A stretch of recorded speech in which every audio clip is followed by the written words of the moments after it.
let's talk Kansas City and racism, because Kansas City has a segregation problem. We're going to talk about the Troost Wall. The Troost Wall is not a physical wall, it's a psychological and systemic one. So Troost Avenue is about 10 miles long running north to south, but socially and economically it becomes this dividing line between a white wealthier neighborhood to the west and a predominantly black lower income neighborhood to the east. And that divide was intentional. In the early 1900s, there was this developer, J.C. Nichols. He built the Country Club District, one of the most influential suburban developments in the country. And it wasn't just like, oh, look at these trees and these like nice houses and all these things. It was really nice. And it came with racially restricted covenants because it was for white people and white people only. And these covenants were legally binding clauses written into property deeds that explicitly prohibited black families and often any other minority family from buying or leasing homes there. So then when suburbia starts rising in Kansas City, it was marketed as exclusive, and that just meant it was white.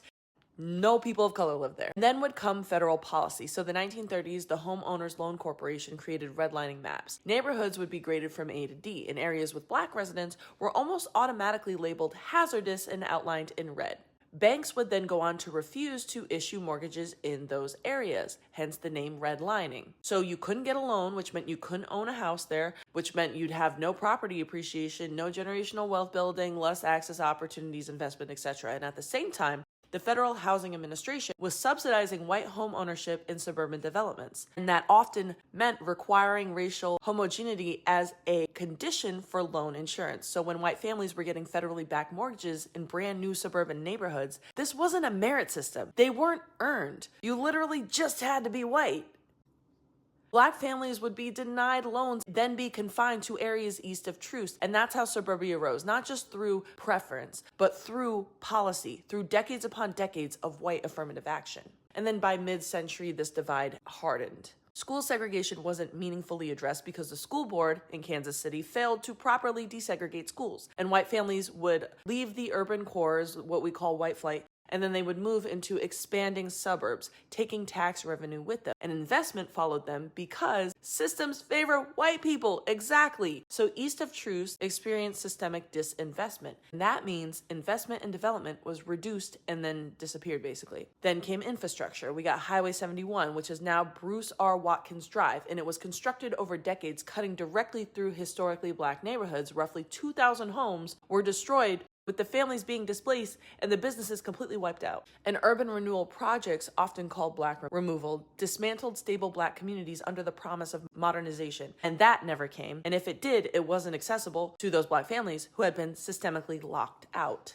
And the impacts are still highly, highly visible today. So as of recent data, black home ownership in Kansas City sits at around 36% compared to roughly 62% for white residents. Black residents have 1/3 the wealth of white residents. Median household income west of Troost is dramatically higher than east of Troost. East of Troost is also hotter and lacks green spaces, which is proven to contribute to health issues. So while investment flows into downtown streetcar expansion, eastern neighborhoods often see less public infrastructure investment. And in some parts of the city, life expectancy differs by as much as 10 to 15 years, depending on which side of Troost you live on. 10 to 15 years. That's not just housing, that's healthcare access, that's grocery stores and healthy food access, environmental exposure, school funding, public safety investment, property tax-based reminders in everyday life that you're a human and you matter because you're born worthy, etc., etc. So your zip code determines opportunity in Kansas City. It determines your lifespan and so much more. And even though racial covenants were outlawed in 1948 and redlining was illegal later, the wealth gap never reset. And both of those things continue today in different forms through systemic loopholes, by the way. But in regards to the wealth gap, what we have is one group got to build equity for generations, and another was barred from even entering the market. And then that gap compounded. A lot of y'all might say that this isn't as big a deal as I'm making it out to be, but you probably wouldn't say that if this had been you. Because suburbia was a federally subsidized wealth transfer for white people who had already been living in decades upon decades upon decades of white affirmative action. Kansas City became one of the clearest examples of how infrastructure, zoning, highways, lending policies, etc. can function as tools of racial exclusion. The Troost Wall might not have physical concrete, but it operates like a wall. It shows up in the property values and the school outcomes and business investment, and it shows up in life expectancy. When people ask, why is that side of town like that? The real answer actually is decades of racist policy and white affirmative action. This history and outcome didn't just happen.